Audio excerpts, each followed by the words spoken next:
Good morning to all of you. आज हम start करेंगे एक new chapter that is the solid state. तो सॉलिड स्टेट हम लोग पढ़ना स्टार्ट करते हैं।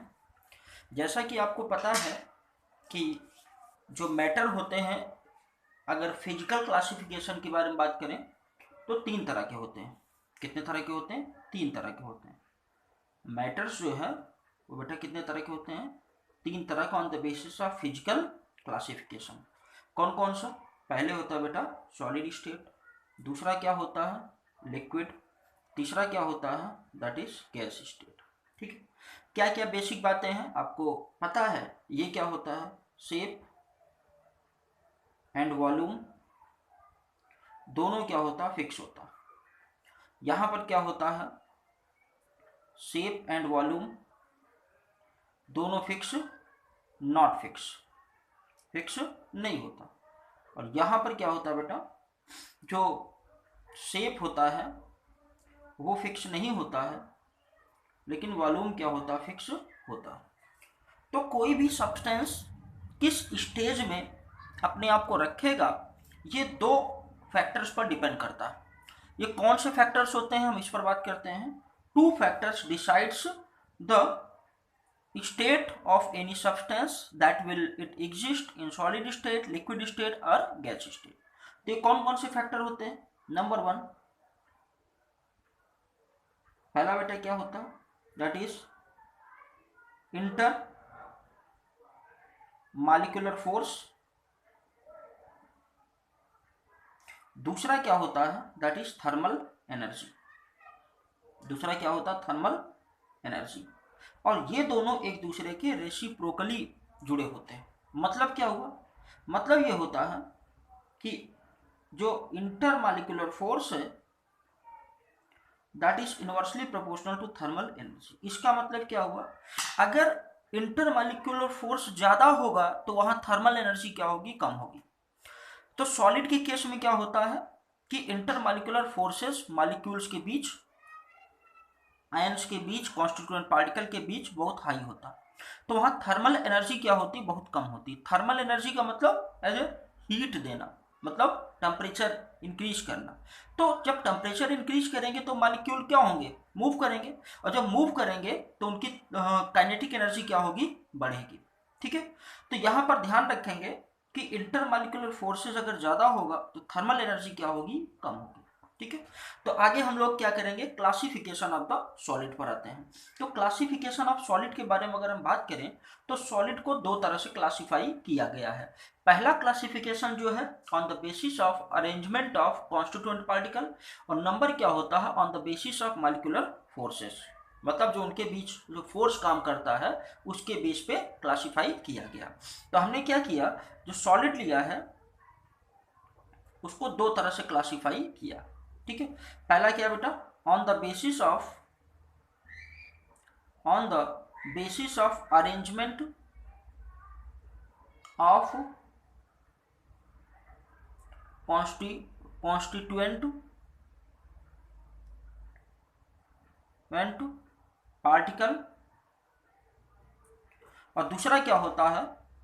On the basis of molecular force. ठीक है, मतलब उनके बीच जो फोर्स काम कर रहा है उसके बेस पे। तो on the basis of arrangement of particle solids are divided into two parts. दो पार्ट में डिवाइड किए गए हैं। ये कौन कौन से होते हैं, हम इसके बारे में बात करते हैं। पहला होता है दैट इज अमॉर्फस सॉलिड। पहले क्या होता है बेटा? Amorphous solid. और दूसरा जो होता है दैट इज क्रिस्टलाइन सॉलिड। दूसरा क्या होता है बेटा? That is crystalline solid. जो अमॉर्फस सॉलिड होता है इसको कहीं ना कहीं हम लोग नॉन क्रिस्टलाइन सॉलिड भी कह सकते हैं। क्या कह सकते हैं? नॉन क्रिस्टलाइन सॉलिड भी कह सकते हैं। ठीक है, तो ये दो पार्ट्स में हमने क्लासिफाई किया है on the basis of arrangement of constituent particle. और ये कॉन्स्टिट्यूएंट पार्टिकल में क्या क्या आते हैं? पहले आपका आता है एटम। ठीक है, एटम। और क्या आता है? आयन। और क्या होगा? मॉलिक्यूल। ये क्या होते हैं आपको? कॉन्स्टिट्यूएंट पार्टिकल होते हैं। तो वन बाय वन हम लोग पढ़ेंगे, पहले अमॉर्फस सॉलिड फिर क्रिस्टलाइन सॉलिड। लेकिन यहाँ पर अमॉर्फस सॉलिड और क्रिस्टलाइन सॉलिड को वन बाय वन पढ़ने से अच्छा है आप क्या करें, इनको कंपेरेबल स्टडी करें। जब कंपेरेबल स्टडी करेंगे तो दोनों के बारे में हमको कंप्लीट इंफॉर्मेशन मिल जाएगी। तो आगे जो हम लोग पढ़ेंगे अमॉर्फस और क्रिस्टलाइन सॉलिड में क्या डिफरेंस होता है, इस चीज को बात करते हैं।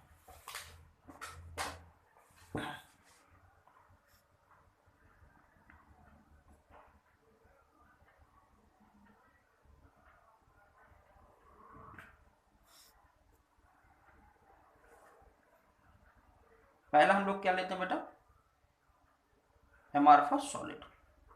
दूसरा क्या लेते हैं, क्रिस्टलाइन सॉलिड। क्या डिफरेंस होता है इस बारे में हम बात करते हैं। तो अमॉर्फस सॉलिड वो वे होते हैं जिसमें कॉन्स्टिट्यूएंट पार्टिकल का एक डिफिनिट अरेंजमेंट नहीं होता, मतलब जो रेगुलर पैटर्न होता है बैठने का या उनके अरेंज होने का, वो पैटर्न फिक्स नहीं होता। That is in the case of amorphous solid. लेकिन क्रिस्टलाइन सॉलिड में क्या होता है, constituent particles are arranged in definite और रेगुलर पैटर्न। तो जिसकी वजह से क्या होता है कि अमॉर्फस सॉलिड जो होते हैं वहां पर जब डिफिनिट पैटर्न नहीं होता है तो वहां पर जो ऑर्डर मिलता है that is short range order. लेकिन यहां पर क्या होता है, लॉन्ग रेंज ऑर्डर। अब यहां पर अगर वो सही से नहीं बैठ पाएंगे, कॉन्स्टिट्यूएंट पार्टिकल जो है अगर रेगुलर अरेंजमेंट में नहीं होते हैं, तो ऐसी कंडीशन में इनका जो ज्योमेट्री होती है वो क्या होती है, क्या हो जाएगी, इरेगुलर शेप में हो जाएगी इनकी ज्योमेट्री, और इनका क्या हो जाएगा, रेगुलर शेप में होगा। और अगली बात क्या है कि इनका मेल्टिंग पॉइंट जो होता है वो फिक्स नहीं होता है, मतलब फ्लैक्चुएट करता है। लेकिन इनका मेल्टिंग पॉइंट जो होता है वो शार्प होता है। और ये amorphous solid are isotropic in nature but they are anisotropic in nature. तो इन्हीं बातों पर आपसे बात होती है, ठीक है, इन्हीं सब चीजों पर। तो पहली बात क्या बताई, arrangement of constituent particle is not regular। Constituent particle का अरेंजमेंट जो होता है वो रेगुलर नहीं होता। और यहां पर क्या हो जाएगा, जो अरेंजमेंट होता है वो क्या हो जाएगा, of constituent particle is regular होता है। ठीक है, तो इस तरह से यहां क्या बात बनी जाके, हेंस पजेस रखते हैं क्या, शॉर्ट रेंज ऑर्डर। ठीक है, और ये क्या होते हैं, hence possess long range order. इनमें क्या होता है, लॉन्ग रेंज ऑर्डर होता है। ठीक है, तो सेकंड जो बात है वो क्या है, देखते हैं सेकंड कंडीशन क्या बताया। अच्छा, एक चीज और भी होगा, शॉर्ट रेंज की वजह इनका जो ज्योमेट्री हो जाएगा, ज्योमेट्री जो होगी दैट इज इरेगुलर हो जाएगी। ठीक है, कैसी हो जाएगी, इरेगुलर। और इनकी ज्योमेट्री कैसी हो जाएगी बेटा, दैट इज रेगुलर हो जाएगा। ठीक है, दूसरी कंडीशन क्या होता है, जो मेल्टिंग पॉइंट होता है, melting point is not sharp.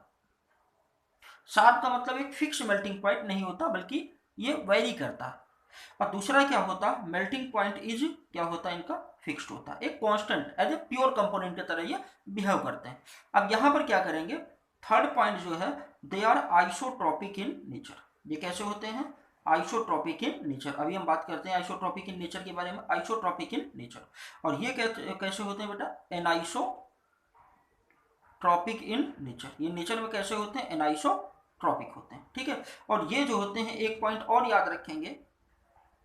ठीक है, लास्ट पॉइंट क्या है कि इनको अगर आप क्या करें, नाइफ से काटते हैं, चाकू से काटते हैं, तो इनकी जो कटिंग आती है वो इरेगुलर आती है, मतलब सही से कटिंग नहीं हो पाती। तो on cutting with the knife, चाकू से काटने पर no regular shape is obtained. और यहां पर क्या होता है, रेगुलर शेप आपको मिल जाता है। यहां पर क्या होता है, रेगुलर शेप इज ऑब्टेन्ड। ठीक है, तो अब यहां पर बात होती आइसोट्रॉपिक के बारे में। क्या होता है आइसोट्रॉपिक, तो चलिए इसके बारे में बात करेंगे आपसे, आइसोट्रॉपिक का मतलब क्या होता है। तो अगला दिया हुआ क्या, आइसोट्रॉपिक। आइसोट्रॉपिक का मतलब क्या होता है, जो एमॉर्फस सॉलिड होते हैं उस केस में हम अगर कुछ प्रॉपर्टी जैसे इलेक्ट्रिकल जो प्रॉपर्टीज होती हैं, रिफ्रैक्टिव इंडेक्स हो गया, ठीक है, तो कौन कौन सी प्रॉपर्टीज बताया, इलेक्ट्रिकल प्रॉपर्टीज और रिफ्रैक्टिव इंडेक्स हो गया। तो ये सब प्रॉपर्टीज जो होती हैं सभी डायरेक्शन से मेजर करने पर सेम वैल्यू दिखाती हैं। सभी डायरेक्शन से मेजर करने पर क्या होता है, सेम वैल्यू दिखाती हैं, तो इसको हम लोग क्या बोलते हैं, आइसोट्रॉपिक। ठीक है, तो क्या बताएंगे, आइसोट्रॉपिक का मतलब when on measuring some properties like electrical conductance, ठीक है, इलेक्ट्रिकल कंडक्टिविटी हो गया, रिफ्रैक्टिव इंडेक्स हो गया और थर्मल एक्सपेंशन हो गया, अगर इसको आप मेजर करते हो सभी डायरेक्शन से तो आपको सेम वैल्यू मिलती है। लेकिन क्रिस्टलाइन के केस में सेम वैल्यू नहीं मिलती। तो हमने क्या बताया, इन amorphous solid on measuring properties like electrical conductivity, refractive index, ठीक है, refractive index, same value is obtained, same value is obtained on measuring from all direction. सभी डायरेक्शन से मेजर करने पर क्या होता है, सेम वैल्यू मिलती है। ठीक है, तो ये बात हमने समझ लिया। This property is known as isotropy and substance is called isotropic substance। क्या बोलते हैं, आइसोट्रॉपिक सब्सटेंस बोलते हैं। यहाँ पर एक आप और भी पॉइंट याद रखेंगे, ये जो होते हैं आपके एमॉर्फस सॉलिड, ये स्यूडो सॉलिड होते हैं। कैसे होते हैं, स्यूडो सॉलिड। और स्यूडो सॉलिड का मतलब उसमें रियल सॉलिड की प्रॉपर्टीज नहीं होती हैं और ये लिक्विड की तरह भी कुछ हद तक बिहेव करते हैं। और ये जो होते हैं ये क्या होते हैं, दीज आर ट्रू सॉलिड। ये कैसे होते हैं बेटा, ट्रू सॉलिड होते हैं। तो आइसोट्रॉपिक हमने समझ लिया कि in amorphous solid on measuring some properties like electrical conductivity, refractive index, same value is obtained on measuring from all direction. This property is known as isotropy and substance is called isotropic substance.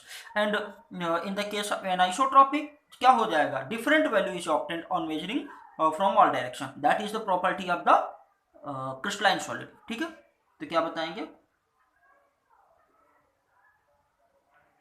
reverse of this is called, इसका उल्टा क्या कहलाता है, anisotropy,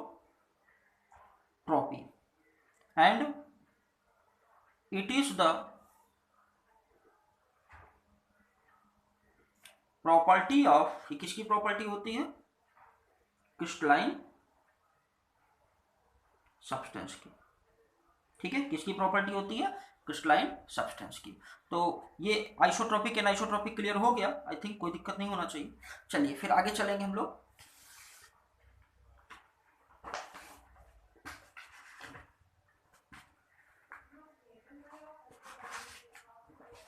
चलिए अब थोड़ा सा हम लोग बात करेंगे ग्लास के बारे में, बहुत इंपॉर्टेंट है। किसके बारे में बेटा, ग्लास के बारे में। तो ग्लास हो गया, प्लास्टिक हो गया, ये सब क्या होते हैं, दीज आर एमॉर्फस सॉलिड होते हैं। ये कैसे होते हैं, एमॉर्फस सॉलिड होते हैं, मतलब इसमें कॉन्स्टिट्यूएंट पार्टिकल का कोई अरेंजमेंट नहीं होता। ठीक है, तो इसके बारे में पहले हम समझेंगे। तो होता क्या है कि जो पुराने घर में जो खिड़की लगी होती, खिड़की में जो शीशे लगे होते हैं, वो समय के साथ धीरे धीरे क्या होता है कि ऊपर की साइड पतले हो जाते हैं और नीचे की साइड क्या होते हैं, मोटे हो जाते हैं। ये क्वेश्चन है, ये क्या है, ये मान लेते हैं कि glass of window plane in old building. Building कैसी है? काफी पुरानी। ठीक है, तो यहां पर होता क्या है, आपको पता है ग्लास क्या होता है? एज ए स्यूडो सॉलिड होता है, और स्यूडो सॉलिड का मतलब something behaves as a super cold liquid. तो ये क्या होता है बेटा? ये होता है आपका सुपर कोल्ड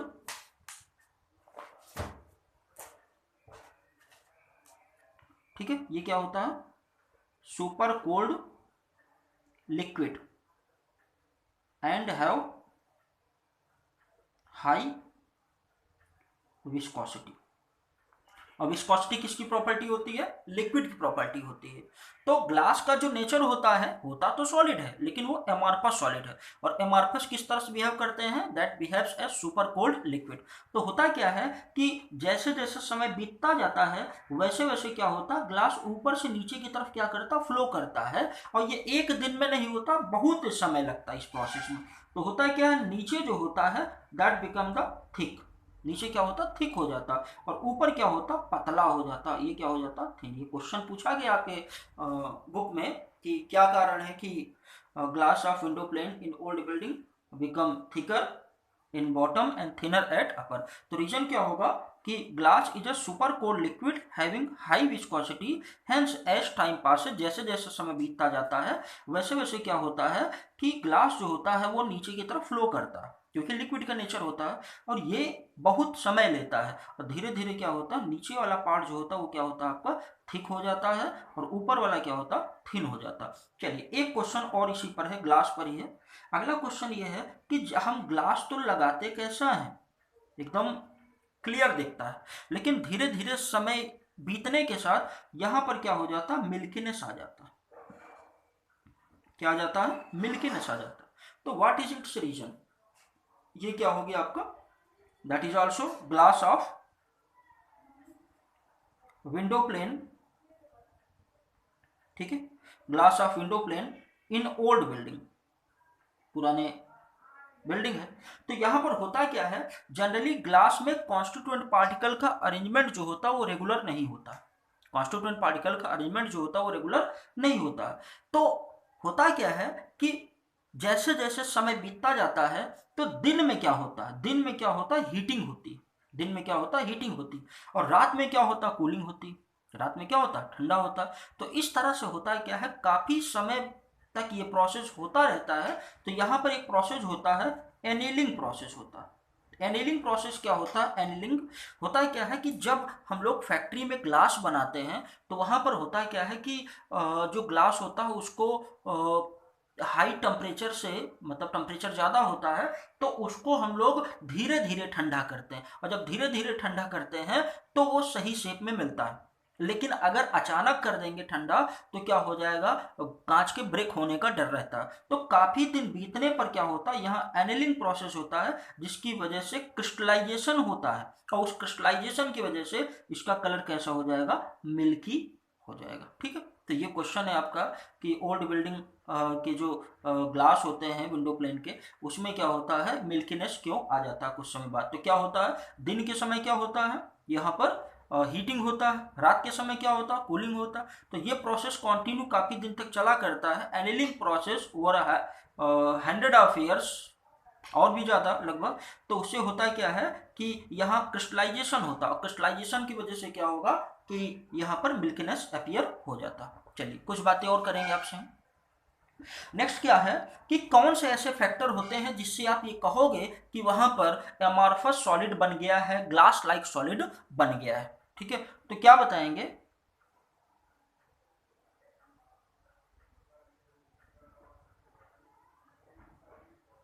एमॉर्फस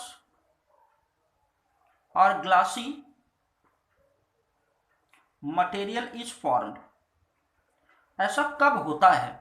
तो पहली कंडीशन, अगर आप क्या करते हैं, किसी चीज को बहुत तेजी से कूल कर देते हैं, और जब कूल कर देंगे, देखिए धीमे धीमे अगर आप किसी चीज को कूल करते हैं तो कॉन्स्टिट्यूएंट पार्टिकल को एक पैटर्न में रहने का एक मौका मिलता है। लेकिन बहुत तेजी से अगर आप कूल करेंगे तो रैंडमली जो होंगे वो पार्टिकल क्या होंगे? उसमें सेट होंगे। तो क्या हो जाएगा? Rapid cooling. तो रैपिड कूलिंग करेंगे तो वहां पर क्या होगा, एमॉर्फस सॉलिड बनने की संभावनाएं ज्यादा होंगी। दूसरी कंडीशन, जो वेपर्स होंगी अगर उसको बहुत जल्दी आपने फ्रीज कर दिया तो वहां पर भी एमॉर्फस सॉलिड बनने की संभावनाएं बन जाती। तो दूसरी कंडीशन क्या होती है बेटा, that is freezing the vapours. ठीक है, वेपर्स को अगर हम बहुत तेजी से फ्रीज करते हैं तो ऐसी कंडीशन में एमॉर्फस वहां पर सॉलिड बनता है।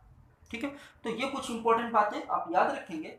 चलिए आगे हम लोग चलेंगे बेटा किस पे, जो दिया हुआ अगला classification on the basis of molecular forces. Molecular forces के बेस पे कैसे हमने क्लासिफाई किया इसको बात करते हैं।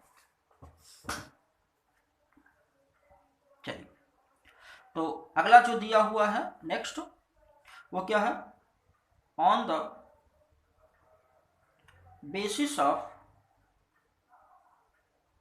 Molecular forces. मॉलिक्यूलर फोर्सेस के बेस पे चार तरह के होते हैं सॉलिड। कितने तरह के, चार तरह के होते हैं। पहला जो होता है आयनिक सॉलिड, अच्छे से आपने पढ़ा आयनिक सॉलिड। ठीक है, दूसरे क्या होते हैं बेटा, मॉलिक्यूलर सॉलिड होते हैं। दूसरे क्या होते हैं, मॉलिक्यूलर सॉलिड होते हैं। तीसरे क्या होते हैं, कोवेलेंट, कोवेलेंट और नेटवर्क सॉलिड। ठीक है, कौन कौन से हो गया, कोवेलेंट और नेटवर्क सॉलिड हो गया। और लास्ट में जो बचता है दैट इज आपका मेटेलिक सॉलिड होता है। क्या होता है, दैट इज मेटेलिक सॉलिड होता है। ठीक है, मेटेलिक सॉलिड। तो इस तरह से हमने क्लासिफाई कर दी। आयनिक सॉलिड क्या होते हैं आपको पता है, आयनिक बॉन्ड जिसमें होता है NaCl, इनकी सब प्रॉपर्टीज आपने ऑलरेडी पहले से पढ़ा। मॉलिक्यूलर सॉलिड आपके 3 टाइप्स के होते हैं। कितने तरह के होते हैं बेटा, 3 टाइप्स के होते हैं। तो कौन कौन से होते हैं, पहला जो होता है आपका दैट इज पोलर सॉलिड। जैसे आपने क्या ले लिया बताइए, जैसे आपने ले लिया NH3 ले लिया। ठीक है, और क्या हो जाएगा दूसरा, नॉन पोलर। और तीसरा क्या हो जाएगा, हाइड्रोजन बॉन्डेड। तीसरा क्या हो जाएगा, हाइड्रोजन बॉन्डेड। ठीक है, पोलर, नॉन पोलर, H2O हो गया। ठीक है, तो ये क्या हो जाएगा, पोलर हो जाएगा। नॉन पोलर, नॉन पोलर बताएं, Cl2 हो गया। ठीक है, और क्या हो गया, I2 हो गया। हाइड्रोजन बॉन्डिंग में कौन सा होता है बेटा, हाइड्रोजन बॉन्डिंग में फिर आपका वही हो जाएगा H2O हो जाएगा, NH3, इसमें भी हाइड्रोजन बॉन्डिंग होती। नेटवर्क और कोवेलेंट में आप याद रखेंगे, इसमें आपका होता है, एक होता ग्रेफाइट, एक क्या होता ग्रेफाइट, और क्या होता है दैट इज डायमंड। ठीक है, ग्रेफाइट और डायमंड में वही प्रॉपर्टीज आपको याद रखना है कि graphite is the conductor of electricity. उसका जो क्या बोलते हैं स्ट्रक्चर होता है, हेक्सागोनल कई रिंग्स होती हैं आपस में कुछ दूरी पर वो अरेंज होती हैं। क्लास 10th में जैसे आपने किया था सिमिलर उसी तरह से थोड़ा बहुत उसको आप देख लीजिएगा। ठीक है, तो ये हो गया क्या, on the basis of molecular solid हो गया। ठीक है, आगे जो हम लोग आएंगे जो इम्पोर्टेंट है वो हमारा क्रिस्टलाइन सॉलिड। क्रिस्टलाइन सॉलिड के बारे में पूरी बात होगी। तो आगे जो हम लोग स्टार्ट करेंगे आज वो क्या होगा, that is crystalline solid, crystal lattice, unit cell, ये सब के बारे में बात होगी। तो स्टार्ट करते हैं, दैट इज क्रिस्टलाइन या क्रिस्टल लैटिस। क्या है, crystal lattice and unit cell. ठीक है, तो क्रिस्टल लैटिस होता क्या है इसको समझिए। होता क्या है, क्रिस्टल लैटिस का मतलब the overall arrangement of constituent particle in the solid. Solid में जो कॉन्स्टिट्यूएंट पार्टिकल का ओवरऑल अरेंजमेंट होता है that is known as crystal lattice. ठीक है, तो एक फिगर के थ्रू इसको हम समझेंगे।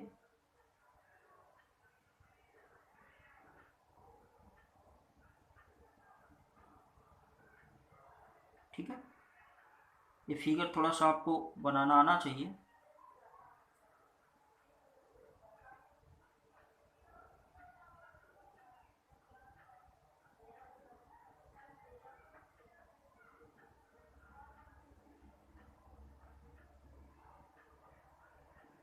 तो ये आपका क्या बन गया, that is the crystal lattice हो गया। ठीक है, दैट इज क्रिस्टल लैटिस। और क्रिस्टल लैटिस में से कोई एक पार्ट आप अलग कर लो जो कि लगातार रिपीट हो रहा है, तो उसको हम लोग क्या बोलते हैं, यूनिट सेल। तो ये हमने एक पार्ट, एक जो इसमें से उसको हमने अलग कर लिया, तो ये क्या कहलाता है, दैट इज यूनिट सेल होता है। ठीक है, क्या कहलाता है, यूनिट सेल। यूनिट सेल का मतलब the smallest unit which on repetition over and over again and again form overall crystal, जो कॉन्टिन्यूसली कई बार रिपीट होकर पूरे क्रिस्टल का फॉर्मेशन करती हैं उसे हम लोग क्या बोलते हैं, यूनिट सेल। ठीक है, तो इस बारे में आपसे बात होगी नेक्स्ट लेक्चर में।